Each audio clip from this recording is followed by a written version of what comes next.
Hello everyone, I am Bindu Chaudhary. Welcome to my channel point educator. और यहाँ हम बात करते हैं point to point topics for exams. आज साइकोलॉजी में मोस्ट इम्पोर्टेंट क्वेश्चंस लेकर आई हूँ आपके लिए प्रैक्टिस के लिए, लर्निंग डिसेबिलिटीज और साथ में जो 21st सेंचुरी की कुछ लर्निंग की टाइप्स हैं, जैसे कोऑपरेटिव लर्निंग है, एसोसिएटिव लर्निंग है, डिस्कवरी लर्निंग है, इन सब के बारे में भी हम आज करने वाले हैं। तो स्टार्ट करते हैं हमारा टॉपिक। फर्स्ट क्वेश्चन है हमारा, RPWD एक्ट 2016 के अनुसार, और ये क्वेश्चन है ये 17, 18, 19 एस्टेट के PG TGT लेवल से हैं, ठीक है। और PRT पर भी कुछ सिंपल क्वेश्चन आ सकते हैं इनमें से। RPWD एक्ट 2016 के अनुसार निम्न में से कौन विशेष आवश्यकता वाले बालक का उदाहरण नहीं है। अब इनमें से बताना था ऑप्शन। सबसे पहले तो अब ये क्वेश्चन आता है दिमाग में कि ये क्या है। RPWD एक्ट ये है राइट, यहां लिख देती हूं मैं, right of persons with disabilities, ठीक है। इसका मतलब क्या है कि जो डिसेबिलिटी के शिकार हैं पर्सन, उनको राइट दिया गया है, अधिकार दिया गया है। और ये एक्ट है, ये 2016 में पास हुआ है, 28 दिसंबर, ठीक है। 28 दिसंबर 2016 में ये पारित हुआ था। और इसके अनुसार इनको आरक्षण में भी ज्यादा मिला है, 3% आरक्षण रहेगा इनका किसी जॉब में भी और हर जगह। साथ में पहले इसमें सात टाइप शामिल की गई थी। साथ में क्या क्या शामिल किया गया है, सबसे पहले तो है हमारा जो अंधापन है, ठीक है, दिखता नहीं, फिर सुनता नहीं, बहरापन है, फिर कम दिखना, न्यून दृष्टि, और फिर इसमें मानसिक मंदता और मानसिक रोग बीमारी, और साथ में और साथ है ये एक कुष्ठ रोग है, ठीक है। इस तरह से शामिल किए गए थे, लेकिन बाद में इसका विस्तार किया गया है। अब ये 7 से 21 हो गए हैं। 21 प्रकार के जो पर्सन्स हैं उनको शामिल कर दिया गया है। अब जो नए हैं उसमें ऑटिज्म से रिलेटेड है, बोनापन है, उसको भी शामिल कर लिया है इसमें, ठीक है। ये याद रखना है आपको कि ये एक्ट क्या है, इसकी फुल फॉर्म याद रखनी है। साथ में ये याद रखना है कि इसमें किस तरह के जो ये एसिड हमले के शिकार हैं ये भी अभी शामिल किए गए हैं जब इसका विस्तार किया गया है, ठीक है। और सेरिब्रल जो पक्षाघात है, मस्तिष्क में कोई पक्षाघात हो जाए या दृष्टिबाधित बालक, ये सारे इसमें ही है। तो इनमें से कोई नहीं इसका आंसर आएगा, ठीक है, क्योंकि ये तो शामिल है। इन्होंने पूछा है नहीं है, उदाहरण नहीं है, तो इनमें से कोई नहीं, ये सारे के सारे शामिल है इसमें, ठीक है। नेक्स्ट है, दृष्टि बाधित बालकों हेतु किस प्रकार की शिक्षण सामग्री सर्वाधिक प्रभावी होगी। अब दृष्टि बाधित है, ठीक है, उनको दिखता नहीं, तो इसमें से कौन सा आएगा। वीडियो आधारित, दृश्य आधारित और स्पर्शात्मक, कौन सा हो सकता है। वीडियो तो जब उनको दिखता ही नहीं तो देखे कैसे गे, ठीक है। दृश्य भी वही है, देख नहीं सकते, तो क्या रह गया हमारा स्पर्शात्मक, कि जो स्पर्श करके वो छू करके जिस उपकरण का वो अनुमान लगा सकते हैं उसके आधार पर उनको पढ़ाया जाएगा। इसमें ब्रेल लिपि है वो मुख्य है। निम्न में से कौन सा विकासात्मक विकार का उदाहरण है। अब विकासात्मक यानी डेवलपमेंटल स्टेज के अकॉर्डिंग होता है दृष्टि बाधिता, श्रवण बाधिता, बौद्धिक अक्षमता और कुष्ठ रोग। अब आप ये देख सकते हैं कि ब्लाइंडनेस है, हियरिंग इम्पेयरमेंट है, या फिर लेप्रेसी है, ये सब क्या है, फिजिकल होते हैं, ठीक है। विकास से संबंधित कौन सा हो गया, बौद्धिक अक्षमता, तो ये हमारा आंसर आ जाएगा, ठीक है। फिर है, कौन सी ऑटिज्म स्पेक्ट्रम डिसऑर्डर की विशेषता नहीं है। ये मैंने आपको जब लर्निंग डिसेबिलिटीज करवाई थी उसमें बताया था मेन कि ये वेरी इंपॉर्टेंट है, ठीक है। आजकल गवर्नमेंट है वो इस पर ध्यान दे रही है। 1 लाख के लगभग भारत में ऑटिज्म के शिकार हैं, ठीक है। इसलिए सेंटर भी खोला है हमारे गुड़गांव में, हरियाणा के गुड़गांव में इसका सेंटर बनाया गया है।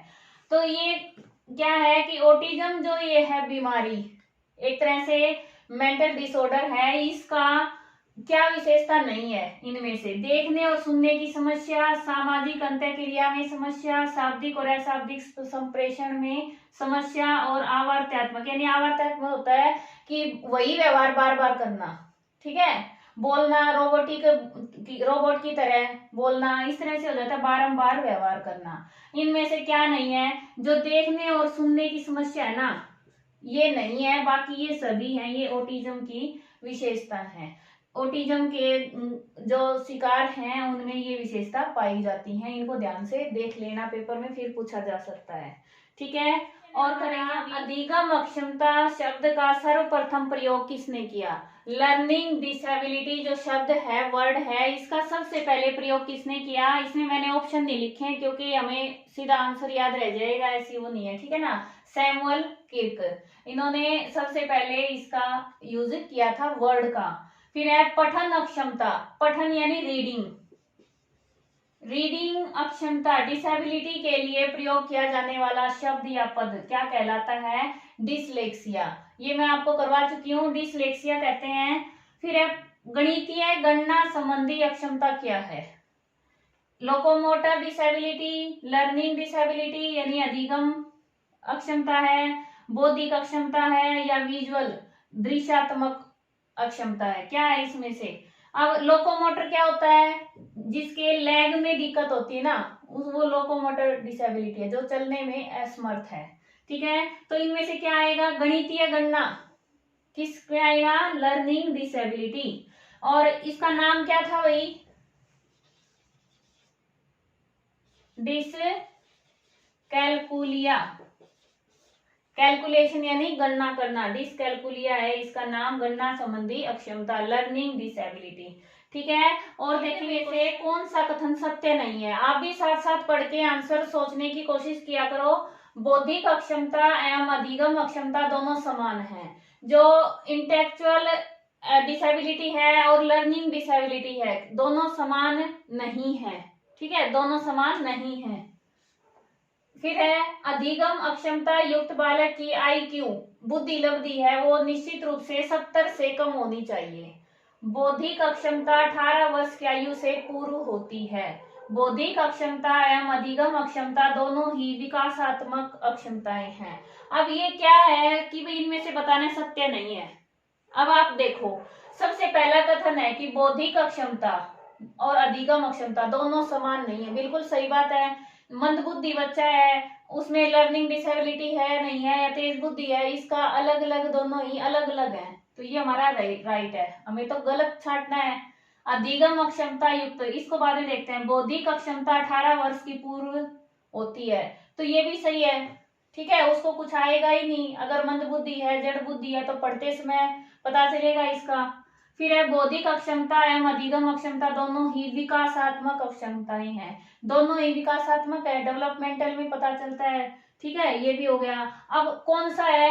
निश्चित रूप से 70 से कम होनी चाहिए, ये हमारा गलत है ऑप्शन, तो आंसर ही आ जाएगा क्योंकि सत्य नहीं है पूछा है, ठीक है। जरूरी नहीं है कि जो 70 से ऊपर 90, 100, 110 IQ के बच्चे हो, सामान्य हो, और उनमें भी कोई लर्निंग डिसेबिलिटी हो सकती है, गणित से संबंधी हो सकती है, पठन से संबंधित हो सकती है, कोई भी हो सकती है, ठीक है। तो ये है, ये गलत है कि 70 से कम होनी चाहिए, ये गलत। बालक के लक्षण, जब वह किसी कार्य पर केंद्रित नहीं रह पाता, ठीक है, और आवेगपूर्ण क्रिया करता है, सामाजिक नियमों की परवाह नहीं करता, और कुंठा के समय विद्वेषता के साथ नाप शनाप बोलने लग जाता है। पहले तो क्वेश्चन को ही समझो, इसमें क्या कहा है कि जब बच्चा एक जगह ध्यान केंद्रित, कंसंट्रेशन नहीं कर पाता, ठीक है, और आवेगपूर्ण क्रिया करता है, हमेशा ही वो हाइपर एक्टिव रहता है, और सामाजिक नियमों की परवाह नहीं करता, उसको पता नहीं कि क्या वो कर रहा है, उससे समाज में उसकी क्या रेपुटेशन होगी, कोई उसको नियम की परवाह नहीं होती। कुंठा के समय, जब वो ज्यादा ही कुंठित हो जाता है, ठीक है, उस टाइम वो क्या नाप शनाप बोलने लग जाता है, कुछ भी बोलने लग जाता है, तो इस विकार को क्या कहते हैं? अब ये मैं आपको करवा चुकी हूं, कौन सा विकार है ये? अवधान न्यूनता अति सक्रियता विकार। अवधान यानी ध्यान, न्यूनता कम, तो ध्यान केंद्रित कम, और अति सक्रियता हाइपर एक्टिविटी है, वो है, यानी वो ज्यादा ही गुस्सा, अग्रेसिव हो जाता है, गुस्सा ज्यादा आता है, तो ये विकार है, इसको कहते हैं ADHD। ये नाम भी आ सकता है पेपर में, ADHD। और ये है इमोशनल डिसऑर्डर है, ठीक है। इसमें एक तो ऑटिज्म और एक ये ADHD अब काफी चर्चा में है और इम्पोर्टेंट भी है। नेक्स्ट क्वेश्चन है हमारे पास, टैग कार्यक्रम अधिकांशतः किस प्रकार के बालक के शिक्षण के लिए प्रयोग किया जा सकता है? श्रवण बाधित, मेधावी, बौद्धिक अक्षमता वाले, ऑटिज्म। किस प्रकार के बच्चों के लिए ये प्रोग्राम है?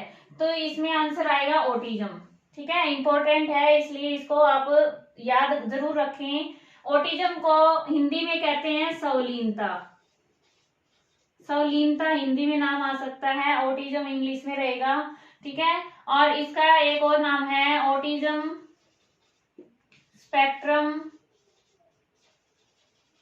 डिसऑर्डर, इस नाम से भी आ सकता है ASD, ठीक है, ASD autism spectrum disorder. Clear इतना? अब जो ऑटिज्म शब्द है ना, ऑटिज्म शब्द है ये लियो केनर, ये भी पेपर में आ चुका है, इन्होंने यूज किया था, लियो केनर ने। एक नाम और आता है इनसे रिलेटेड कि ऑटिज्म फर्स्ट डिस्क्राइब्ड बाय, उसका नाम है ईगन ब्लूलर, ठीक है। ये भी आ सकता है पेपर में, ये भी आ सकता है, इनमें कंफ्यूज नहीं होना है आपको।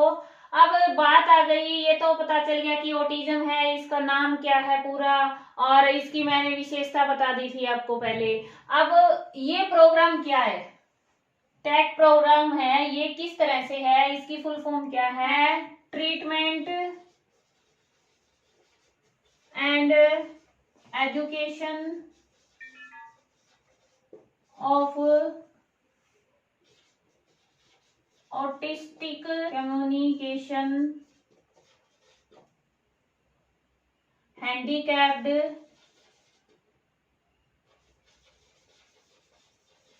चिल्ड्रन, ये इसकी फुल फॉर्म है, treatment and education of autistic communication handicapped children, ठीक है, टैग कार्यक्रम। अब इस कार्यक्रम में और क्या, इसके क्या उद्देश्य हैं, क्या है वो सब अब थोड़ा सा पढ़ लेते हैं। कुछ ये क्या है कि स्पेशल एजुकेशन प्रोग्राम है, स्पेशल एजुकेशन प्रोग्राम है, जो स्पेशल नीड वाले बच्चे हैं, विशेष आवश्यकता वाले बच्चे हैं, उनके लिए ये कुछ प्रोग्राम चलाए हुए हैं। सबसे पहला है टैग, इसकी फुल फॉर्म मैंने बताई थी, treatment and education of autistic communication handicapped children, ठीक है। अब इसके कुछ प्रिंसिपल्स हैं जिसके सिद्धांत पर ये कार्य करता है, प्रोग्राम क्यों है। सबसे पहले तो जो ऑटिज्म से ग्रस्त व्यक्ति हैं, बच्चे हैं, उनके कल्चर को ही सम्मान देना, ठीक है। सेकंड है जो स्ट्रक्चर्ड टीचिंग है और विजुअल लर्निंग, दृश्यात्मक जो लर्निंग है उस पर फोकस करना। फिर है इम्प्रूव्ड अटेंशन, कि उनको स्वीकार करना, समाज में उनको स्वीकार करना, और पेरेंट्स का सहयोग प्राप्त करना, और स्किल एनहांसमेंट, उनकी जो स्किल है, किसी विशेष स्किल है उसको ज्यादा बढ़ावा देना, और कॉग्निटिव बिहेवियर थेरेपी के द्वारा उनको सिखाना, ठीक है। ये सभी क्या है, उनका व्यक्तिगत रूप से ट्रीटमेंट, विशेष आवश्यकता ऑटिज्म से जो ग्रस्त हैं उनके लिए है ये, ठीक है। और इसको होम मेड टीचिंग भी बोलते हैं, कि घर पे भी इसको करवाया जा सकता है। अब कुछ है ये प्रोग्राम ABA है, ये भी स्पेशल चाइल्ड के लिए है, applied behaviour analyse, applied behaviour analyse. इसमें क्या होता है कि डायरेक्ट बच्चों को कुछ ऑब्जर्वेशन से सिखाया जाता है, ठीक है, चार्ट के द्वारा, या कोई ऐसा विजुअल इंस्ट्रूमेंट होते हैं, उनसे, टीचिंग एड्स होते हैं, उनसे सिखाया जाता है, ABA। फिर है DTT डिस्ट्रिक्ट ट्रायल ट्रेनिंग, और PRT पिवोटल रिस्पॉन्स ट्रेनिंग। इस तरह से ये 3 प्रोग्राम है। मेन क्या है, ABA, आ सकता है कि ऑब्जर्वेशन या फिर चार्ट्स के द्वारा दिखाकर बच्चों को दृश्यात्मक सामग्री द्वारा सिखाना, ये है अप्लाइड बिहेवियर एनालाइज। ठीक है, और टैग का मैंने आपको बता दिया है कि ऑटिज्म से ग्रस्त हैं उनके लिए स्पेशल है ये। ठीक है, नेक्स्ट करते हैं। अब हम कुछ ऐसे क्वेश्चंस करेंगे जो लर्निंग के हमने टाइप किए थे ना, उनसे अलग है और पेपर में आ चुके हैं, वो सब करने वाले हैं हम। क्वेश्चन है हमारे पास, अधिगम का वह प्रकार जिसमें विद्यार्थी दी गई अधिगम सामग्री की सहायता से नए विचार या नए नियम को जानते हुए सीखने का प्रयास करता है को क्या कहते हैं।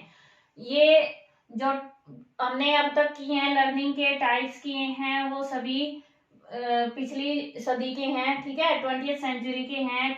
21st सेंचुरी में कुछ नई लर्निंग की टाइप्स बताई गई हैं, उनमें से अब क्वेश्चन आने लगे हैं। तो हम अगर थोड़ा थोड़ा इनके बारे में जानते होंगे तो क्वेश्चन है वो आसानी से कर पाएंगे।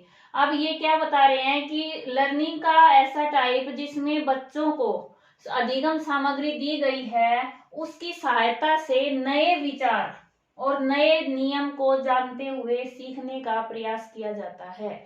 तो इसमें से क्या आएगी, रोट मेमोरी, रोट लर्निंग, ठीक है, मीनिंगफुल अर्थपूर्ण सीखना, अभिग्रहण सीखना, अन्वेषण सीखना। कौन सी होगी, हमारी डिस्कवरी लर्निंग होगी, कि जो अधिगम सामग्री दी गई है उसका यूज करते हुए सहायता से नए विचार और नए नियम को जानना सीखना। ठीक है, अब इनके बारे में पढ़ते हैं। रोट लर्निंग क्या होती है, सभी को पता है, रट कर, कहते हैं ना, रटो मत समझो, तो वो है रोट लर्निंग, कि कुछ भी है उसको बार बार दोहराते जाएंगे तो रट कर याद कर लिया। उसका फिर अर्थपूर्ण सीखना, अर्थपूर्ण सीखना यानी उसका मीनिंग समझते हुए, कुछ भी सीख रहे हैं उसको हम रट कर नहीं, उसको समझ कर सीख रहे हैं, अंडरस्टैंडिंग बेस हो जाएगी। जो ब्लूम में बताया था ना, फर्स्ट उन्होंने क्या बताया था, रिमेम्बरिंग, वो तो रोट लर्निंग हो जाएगी एक तरह से। दूसरी उन्होंने अंडरस्टैंड में बताया था, अंडरस्टैंडिंग, समझ कर सीखना, वो हो जाएगा मीनिंगफुल लर्निंग। ठीक है, फिर हमारा अभिग्रहण सीखना, रिसेप्शन लर्निंग, जो ये है रिसेप्शन लर्निंग, ये आसुबेल नाम सुना होगा आपने, डेविड आसुबेल। ठीक है, उन्होंने दी है ये कंसेप्ट, और उन्होंने क्या बताया है कि बच्चा है वो रिसेप्शन से सीखता है, ग्रहण करके सीखता है, वो डिस्कवरी नहीं करता। इसका अपोजिट है ये डिस्कवरी का।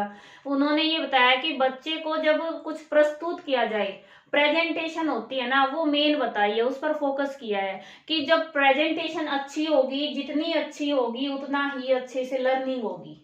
ठीक है, तो इसका मतलब क्या है, जो सिखाने वाला है, टीचर है, वो अगर प्रभावी रूप से प्रेजेंटेशन करेगा तो लर्निंग भी अच्छी होगी। इन्होंने ये बताया अभिग्रहण, कि बच्चा है वो ग्रहण करके सीखता है, अपने आप कुछ नहीं सीखता, उसके सामने जो सामग्री दी गई है उसके अकॉर्डिंग वो सीखता है। ठीक है, और इन्होंने एक टीचिंग वो मॉडल भी दिया है, उसका नाम है, और हिंदी में कहते हैं इसको व्याख्यात्मक। ठीक है, एक्सपोजिटरी शिक्षण, कि बच्चे को जितना एक्सपोज किया जाएगा, ठीक है, मैटर को जितना उसके सामने एक्सपोज करेंगे उतना ही बच्चा प्रभावी रूप से सीखेगा। ये है अभिग्रहण सीखना, आसुबेल की है ये। ठीक है, फिर अन्वेषण, डिस्कवरी लर्निंग है। डिस्कवरी लर्निंग है, इसमें कहते हैं कि बच्चा है वो कुछ नया सीखता है, जैसे प्रॉब्लम सॉल्विंग है, समस्या समाधान करने के लिए बच्चा क्या करेगा, नए नए विचार लेके आएगा, अपने आप उसकी सॉल्यूशन ढूंढेगा। और ये है पियाजे की थ्योरी, लर्निंग थ्योरी पियाजे की है और ब्रूनर की है, जो उनसे सजेस्ट की गई है। ठीक है, डिस्कवरी लर्निंग, कि बच्चा है वो क्या करता है, जो अधिगम सामग्री है उसकी सहायता से खुद नए नियम, नए कुछ बनाने की कोशिश करता है, खोज करता है। इंक्वायरी बेस्ड लर्निंग होती है ये। ठीक है, अगली करेंगे, एक विद्यार्थी खुद के द्वारा जाने गए कुछ शब्दों जैसे बाघ, कुत्ता, शेर, तेंदुआ इत्यादि के आधार पर एक नया शब्द सीखता है। मांसाहारी पशु, ठीक है, इस प्रकार के सीखने को क्या कहते हैं? इनमें से ऑप्शन में बताना है आपको, संयोगात्मक सीखना, अधीनस्थ सीखना, सह संबंधात्मक सीखना या महाकोटि सीखना। अब इसमें समझने की कोशिश करो कि बच्चे ने क्या किया है, खुद से ही ये वर्ड सीखे हैं, ठीक है, कुछ शब्द सीखे हैं, उसके आधार पर एक नया कंसेप्ट बना लिया उसने, मांसाहारी पशु की ये सब है, ये मांसाहारी पशु के अंतर्गत आते हैं। तो इस कंसेप्ट का सीखना क्या कहलाता है? ये होता है महाकोटि सीखना, सुपर ऑर्डिनेट लर्निंग। अब ये होता क्या है, एक एक को हम करेंगे। कि सुपर ऑर्डिनेट होता है कि व्यक्ति है जो पहले से उसको ज्ञान है, ठीक है, कुछ शब्द हैं उसके एग्जाम्पल हैं, उनके आधार पर एक कंसेप्ट बनाना, वो हो गया सुपर ऑर्डिनेट। इसका अपोजिट है सबऑर्डिनेट। सबऑर्डिनेट यानी अधीनस्थ सीखना, कि अपने आप नहीं सीखता, उसको बताया जाता है जब सीखता है वो, ठीक है। अधीनस्थ यानी किसी के अधीन होना, दूसरे द्वारा बताए जाने पर ही सीखता है। उसमें क्या है, इसके आधार पर एक नया शब्द सीखता है खुद के द्वारा जाने गए, तो ये हो गया सुपर ऑर्डिनेट। और दूसरे के द्वारा बताए जाने पर, कि भाई कोई उसको ये कहे कि अब देखो ये सारे किसके अंदर आ गए, मांसाहारी पशु, तो उसको बताया गया है कंसेप्ट जब उसने सीखा है, वो हो गया अधीनस्थ सीखना, सुपर ऑर्डिनेट लर्निंग। अब बात आती है संयोगात्मक सीखना, कॉम्बिनेशनल लर्निंग क्या होती है? कंबाइन क्या होता है? जोड़ना। तो दो कोई भी सेम लेवल के कंसेप्ट हैं या फिर एग्जाम्पल हैं, उनको आपस में कंबाइन करके सीखना। अब इसमें जैसे एनालॉजी होती है, ठीक है, रीजनिंग में आपने सादृश्यता देखी है, की है आपने, उसमें हम समझाते हैं कि जैसे एग्जाम्पल लें कि भाई सुनार का जो संबंध सोने से है, वही संबंध लोहार का किससे होगा? तो उस वहां पर बच्चे को क्या बता रहे हैं, संबंध स्थापित करके, कि जो सोना और सुनार का जो संबंध है वही लोहे और लोहार का है। इस तरह से सादृश्यता करते हैं। ये हो गया कंबाइन सीखना, कॉम्बिनेशन से सीखना। क्या हो गया? संयोगात्मक सीखना। अब है कोरिलेटिव लर्निंग। अब कोरिलेटिव लर्निंग क्या है? ये भी एक्टिव लर्निंग है। एक्टिव लर्निंग क्या होती है? जिसमें बच्चा है खुद एक्टिव होता है, ठीक है, टीचर का रोल है वो सिर्फ उसको डायरेक्शन देता है, बताता है थोड़ा सा, और बाकी सब बच्चे करते हैं, तो ये एक्टिव लर्निंग है। एक्टिव लर्निंग में क्या होता है कि बच्चे सह संबंधात्मक अपने जीवन की, अपने लाइफ की जो सिचुएशंस हैं उनके अकॉर्डिंग प्रॉब्लम सोल्व करते हैं, अपने अनुभव के आधार पर कोई भी केस है उसको सोल्व करते हैं, कोई स्टोरी है उसको बनाते हैं। ये होता है कोरिलेटिव लर्निंग। अपने जीवन से संबंधित करके उसको सीखा जाता है, ठीक है। इस तरह से है। अब कुछ एग्जाम्पल और देती हूँ मैं एक्टिव लर्निंग का। आजकल जो 21st सेंचुरी में टीचिंग लर्निंग जो मेथड्स हैं, स्ट्रेटेजी हैं, वो सब क्या हैं, अभी चलन में है, इसलिए इंपॉर्टेंट होती हैं। देखिए कुछ एग्जाम्पल और। लर्निंग एसोसिएटिव यानी सहयोगात्मक सीखना। इसमें क्या होता है कि जो हमारे आइडियाज हैं, एक्सपीरियंस हैं, जो किसी भी क्षेत्र के हैं, वो सभी आपस में सहयोग करते हैं। इनका मानना है, जो एसोसिएटिव लर्निंग के समर्थक हैं वो कहते हैं कि जो भी जीवन में किसी क्षेत्र का अनुभव है, सीखा हुआ ज्ञान है, वो आपस में सहयोगी रूप से सीखने में मदद करता है, ठीक है। इसके बाद है एक्टिव लर्निंग। एक्टिव लर्निंग है ये बोनवेल इसेन 1991 में दी थी। एक्टिव लर्निंग क्या होता है कि जो स्टूडेंट हैं वो एक्टिव रहते हैं, सक्रियता से भाग लेते हैं। इसमें क्या क्या आता है, जैसे रोल प्ले करना, ठीक है, और जो ड्रामेटिक होती हैं विधियां वो सभी आ जाएंगी, प्रोजेक्ट वर्क आ जाएंगी, टीम वर्क आ जाएंगी, कोऑपरेटिव लर्निंग भी इसी का पार्ट है, ये सभी इसी में शामिल है। अब कोऑपरेटिव लर्निंग क्या होगी कि सहयोगात्मक रूप से टीम वर्क में काम करेंगे, कोऑपरेट करते हुए एक दूसरे का, कि 4-5 बच्चे हैं, उनका ग्रुप बना दिया, उनको एक टीचर पढ़ा रहा है या फिर कुछ टीचर्स मिलकर पढ़ा रहे हैं। एक क्लास है, उसमें अलग अलग लेवल के स्टूडेंट्स हैं, उनकी एबिलिटी अलग अलग है, उनको 2-3 टीचर मिलकर पढ़ा रहे हैं। इस तरह से होती है कोऑपरेटिव लर्निंग। अब इसमें कुछ एग्जाम्पल्स हैं, पेपर में आ चुका है STAD और इसकी 3 एग्जाम्पल्स बताती हूँ आपको। फर्स्ट है हमारा ग्रुप इन्वेस्टिगेशन। बच्चे हैं वो सामूहिक रूप से इन्वेस्टिगेशन करते हैं, उनको ऐसा काम दिया जाता है खोज का, डिस्कवरी का, प्रॉब्लम सॉल्विंग का, कि वो ग्रुप में काम करते हैं, वो हो गया हमारा ग्रुप इन्वेस्टिगेशन। दूसरा है एसटीएडी। एसटीएडी क्या है? Student team achievement division. ठीक है, डिवीजन यानी डिवाइड करके, बच्चों को टीम में डिवाइड कर दिया जाता है, ग्रुप बना दिए जाते हैं। 2nd से 12th ग्रेड तक के बच्चे है ना, उन बच्चों का अलग अलग ग्रुप होता है। ये किसी क्लास का अलग है। 2nd से 12th जो क्लास है वहां तक ये काम करते हैं। इसमें टीम के हिसाब से काम किया जाता है। 4-5 बच्चों का ग्रुप बना दिया, उनको काम दिया गया, उनको फिर उनका फीडबैक लिया गया। ठीक है, फिर है हमारा जिग्सा। जिग्सा क्या होता है? जैसे इसमें भी है तो टीम वर्क, लेकिन इसमें अंतर क्या है कि इसमें जो टीम बनाते हैं ना, 4-5 बच्चे एक जगह कर दिए, 4-5 एक जगह कर दिए, इन बच्चों में भी जो काम है वो डिवाइड कर दिया जाता है। इसमें तो क्या है, सिर्फ ग्रुप बनाए और बच्चों को अलग अलग ग्रुप में बिठा के पढ़ाया गया। इसमें क्या करते हैं, जो ग्रुप बनाया है उसमें जो काम है, वर्क है, उसको भी डिवाइड कर दिया और हर बच्चे को अलग काम दे दिया। बाद में ग्रुप का आपस में क्विज करवाया गया। ठीक है, उससे उन बच्चों की भी लर्निंग हो गई कि कोई टॉपिक कोई तैयार कर लिया है, दूसरा टॉपिक दूसरा बच्चा कर लिया है, बाद में उनकी क्विज करवाई गई, तो क्विज से उन बच्चों को दूसरों को भी सिखाया जा सकता है। इस तरह से होता है हमारा जिग्सा 2nd, और ये होता है 3rd से 12th तक। ठीक है, और ये होता है 2 से 12th तक। मेन आपको याद क्या रखना है कि स्टैड है एसटीएडी, इसकी फुल फॉर्म क्या होती है, ये कहाँ काम आता है? कोऑपरेटिव लर्निंग में। और जिग्सा है वो भी कोऑपरेटिव लर्निंग का एग्जाम्पल है। और जो ग्रुप इन्वेस्टिगेशन है ये भी किसका है? कोऑपरेटिव लर्निंग का। और कोऑपरेटिव लर्निंग किसका पार्ट है? एक्टिव लर्निंग का। ठीक है, इस तरह से आपको करना है, और उम्मीद है ये आपको समझ आया होगा। और बाकी जो इम्पोर्टेंट क्वेश्चंस हैं उनकी मैंने टेस्ट सीरीज बना रखी है, वो प्लेलिस्ट में आप जाकर देख सकते हैं। और मिलते हैं नेक्स्ट वीडियो में नए टॉपिक के साथ। वीडियो पसंद आई है तो प्लीज लाइक और शेयर करें और कमेंट जरूर दें। Thanks for watching. घंटी बजाओ, नोटिफिकेशन पाओ।